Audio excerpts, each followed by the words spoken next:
5, 4, 3, 2, 1, 0। Start. माननीय सभापति महोदय, मैं आपका बहुत आभारी हूं जो आपने मुझे इस बिल पर बोलने के लिए समय दिया है। विराम। यह जो बिल सहकारिता समिति को एक समिति में भेजने का निश्चय किया गया है, जिस पर कल से बहस हो रही है, उस पर मैं आपके आदेश से कुछ कहना चाहता हूं। विराम।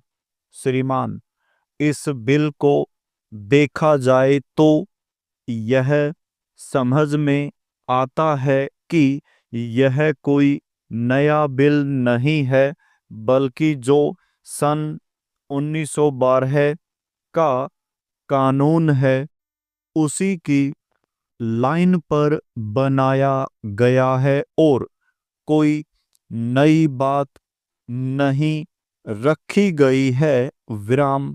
पैरा। श्रीमान, इसमें सहकारी खेती की बात रखी गई है। विराम। अगर यह कहा जाए कि यह कोई नई बात नहीं है तो गलत नहीं होगा। विराम। जहाँ तक सहकारी खेती का संबंध है तो उसकी तरफ जनता और विशेषकर किसानों का बिल्कुल कोई झुकाव नहीं है और उनका झुकाव न होने के कारण उन्होंने उसे उस सीमा तक नहीं अपनाया जितनी सरकार को आशा थी। विराम।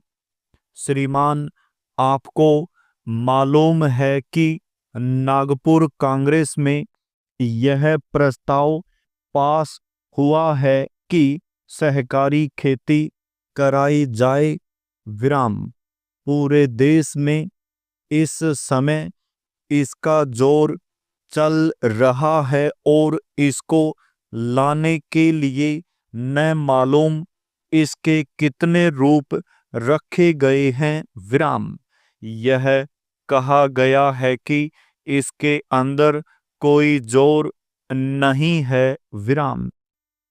अभी एक माननीय सदस्य कह रहे थे कि राजनीतिक पार्टी के लोग यहाँ पर सहकारिता के संबंध में कुछ कहते हैं और बाहर किसानों से कुछ और ही कहते हैं। विराम। वे किसी से यह भी कहते हैं कि तुम्हारी जमीन छिन जाएगी। विराम। मैं यह निवेदन करना चाहता हूं कि यह जो कहा गया है और किसानों के अंदर जो भावना पैदा होती है वह इस बिल से साफ स्पष्ट होती है कि वह गलत भावना नहीं है। विराम।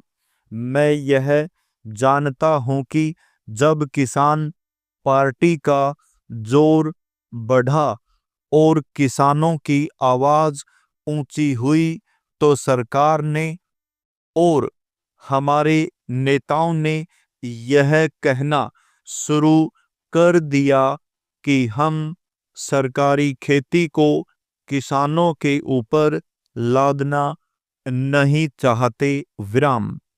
बल्कि यह तो किसानों की इच्छा पर है। विराम।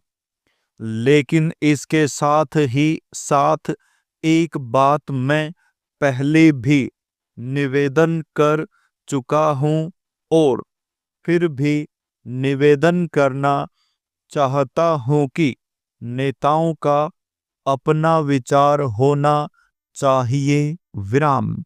किसी सभा में जब यह कहा गया कि यह जो सहकारी खेती शुरू की गई है यह तो अंत में सामूहिक खेती की तरफ ले जाएगी। विराम।